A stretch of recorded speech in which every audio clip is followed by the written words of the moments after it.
नमाज के दौरान मस्जिद में एक भी औरत आपको नजर नहीं आई होगी। इस्लाम में सबसे ज्यादा अहमियत नमाज की होती है।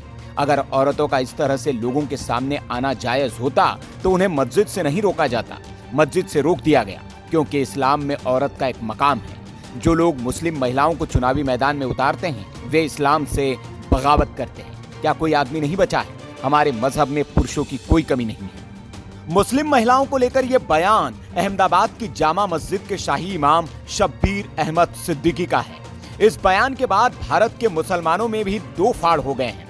मुल्ला मौलवियों का एक तबका ऐसा है जो शाही इमाम के इस बेतुके और विवादित बयान का समर्थन कर रहा है, तो दूसरा तबका इनके खिलाफ जाकर इन्हें आईना भी दिखा रहा है। देवबंद से जुड़े कारी इश्ताक गोरा ने जहां शाही इमाम शब्बीर के बयान को बेतुका बताया है, तो वही राष्ट्रीय मुस्लिम मंच से जुड़े राव मुशर्रफ ने इससे दो कदम आगे बढ़ते हुए मस्जिदों, उसके इमामों और मुस्लिम पुरुषों पर ही सवाल खड़े कर दिए हैं। जब औरतें हज करने के लिए जाती हैं तो कोई रुकावट नहीं है। इस्लाम का हुक्म है औरत और मर्द दोनों हज करने के लिए जाते हैं। मस्जिद में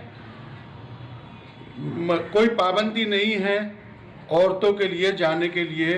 इस्लाम में न कहीं कुरान और हदीस में ये बात लिखी है कि मस्जिदों में औरतों को जाना मना है। हमारा मुल्क लोकतांत्रिक मुल्क है, सब लोग जानते हैं, संविधान से चलता है।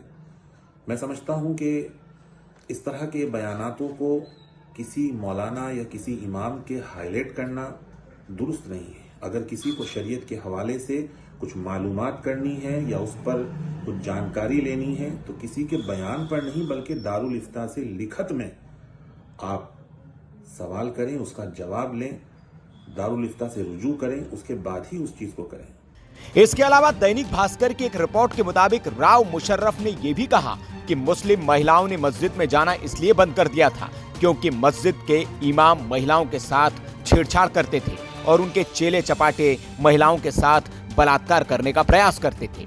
राव मुशर्रफ का यह बयान काफी धमाकेदार है और आरोप काफी गंभीर। देखना होगा कि बाकी मुस्लिम धर्म गुरुओं की ओर से इस पर क्या राय आती है। Bureau report, VK news. VK news, राष्ट्र के नाम।